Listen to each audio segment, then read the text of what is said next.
জীবনে অ্যাপ্লিকেশন করতে হবে।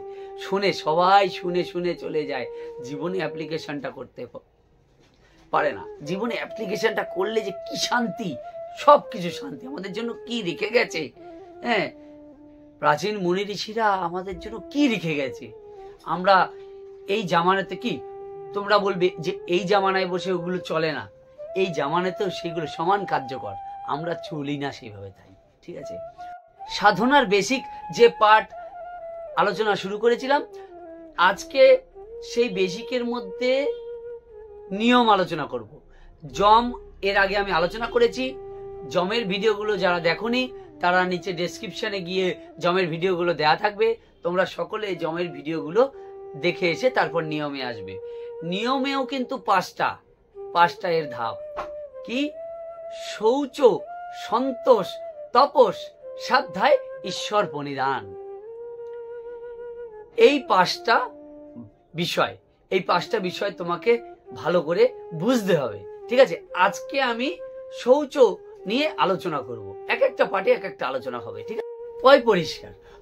তোমার মন, সবার প্রথমে বলবো মানসিক, ঠিক আছে, তারপরে শারীরিক। মন, সবার প্রথমে সুন্দর মন দরকার, মনটা পরিষ্কার দরকার।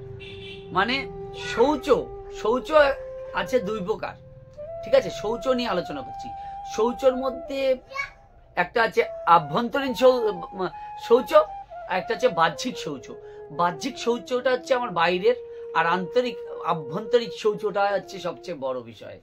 বুঝেছো? দেখো, এই শৌচ, আমি যে পার্টগুলো এক একটা করে আলোচনা করছি না, এগুলো যদি তুমি শুরু করো দেখবে কত কষ্ট করে এইগুলো ক্লিয়ার করতে হয়। আভ্যন্তরীণ শৌচ বিরাট বড় বিষয়।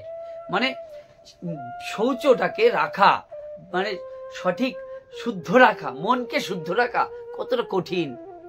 ঠিক আছে, আবার কতটা সোজা হলে, সরল হলে, তুমি যদি সরল হও তাহলে তোমার সোজা হয়ে যাবে, তুমি যদি গরল হও তোমার সোজা হবে না। এই শৌচ ক্লিয়ার নেই সবার। আমি মানসিকটা বলছি, শারীরিকটাও বলবো শেষে।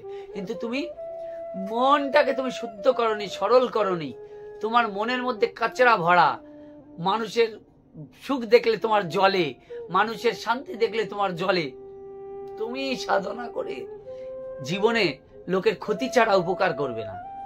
এইগুলো ক্লিয়ার করে যাওয়া গেলে তখনই সেই সাধক জগৎ কল্যাণ করতে পারে।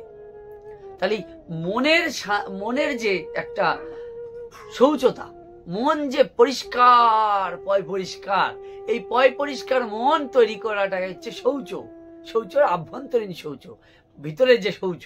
ঠিক আছে, এটা শৌচ। আরো বিষয়, আরো শৌচ আছে, অনেক শৌচ আছে। নারী, আমি যে এর আগে আলোচনা করেছিলাম, নারী মানে হীরা পিঙ্গলা সুষন্না, এগুলোও শৌচ করতে হয়। শৌচ করতে গেলে মানসিক শৌচ সবার আগে, পরে শারীরিক বলবো অনেক বিষয়। ঠিক আছে, মনের এই শৌচটা, যে তোমার মন খুব শিশুর মতো বলেছিলাম, মনে আছে, সহজ সরল করতে হবে। হ্যাঁ, সেই সহজ সরলকে তোমার আভ্যন্তরীণ শৌচ হবে। আর বহির্জগতের শৌচ, দেখো আমাদের বাইরেও শৌচ হওয়া দরকার। ঠিক আছে, কিরকম শৌচ? মানে আমি যে ড্রেসটা পরবো সেটা পুরনো হোক, যে নতুন পরতে হবে রোজ রোজ নতুন, সেটা না, সেটা কেচে তুমি পরতে পারো, কিন্তু সেটা পরিষ্কার যেন হয়। যে ড্রেসটা পরবো সেটা যেন পরিষ্কার হয়। তোমার পুরনো হোক, অনেক পুরনো, 1 বছর পুরনো, তুমি রোজ ওটা পরছো, কিন্তু ওটা পরিষ্কার বস্ত্র পরিধান করছো, বা পরিষ্কার, তুমি তোমার শরীরকে সুস্থভাবে পরিষ্কার রাখছো। শরীরকে দিয়েই তো তোমার সাধনা, সব শরীরকে সুন্দর করে পরিষ্কার রাখছো, এটা বাহ্যিক শৌচ। ঠিক আছে, সুন্দর শরীরে সুন্দর মন তৈরি হয়।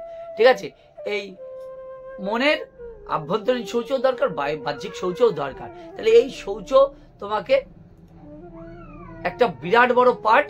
ঠিক আছে, শরীরের শৌচ তো তোমরা করছো রোজ, ঠিক আছে, কিন্তু আভ্যন্তরীণ শৌচটা বিরাট পরিমাণে দরকার, বিরাট দরকার। আভ্যন্তরীণ শৌচ, মনটাকে পরিষ্কার করে রাখা, এটা একটা বিরাট বড়।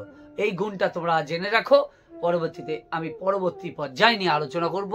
কিন্তু তোমরা এই আভ্যন্তরীণ আর বাহ্যিক শৌচটা অবশ্যই ক্লিয়ার করবে। একদিন দুদিনে চেষ্টা করতে হবে। যারা আভ্যন্তরীণ বাহ্যিক শৌচ ক্লিয়ার নেই, সবার প্রথমে মনটাকে সরল করার চেষ্টা করো, দেখবে আভ্যন্তরীণ শৌচ বাহ্যিক শৌচ সাধনা করবে, সফলতা হবে না কেন? এগুলো ক্লিয়ার করলে তবে তো সফল আসবে না। সাধনা করো জীবনে, সব শুধু সাধনাই নয়, যে কোনো জিনিসে এই জিনিসটা থাকলে তার অনেক দিক দিয়ে বেনিফিট। ঠিক আছে, তাহলে তোমরা ভালো থেকো। এই পর্যন্ত আজকে দিলাম, পরের পার্টে অবশ্যই এসো। আর যারা আগের ভিডিওগুলো দেখোনি তারা অবশ্যই ডেসক্রিপশনে লিঙ্ক দিয়ে দেবো, গিয়ে দেখে এসো।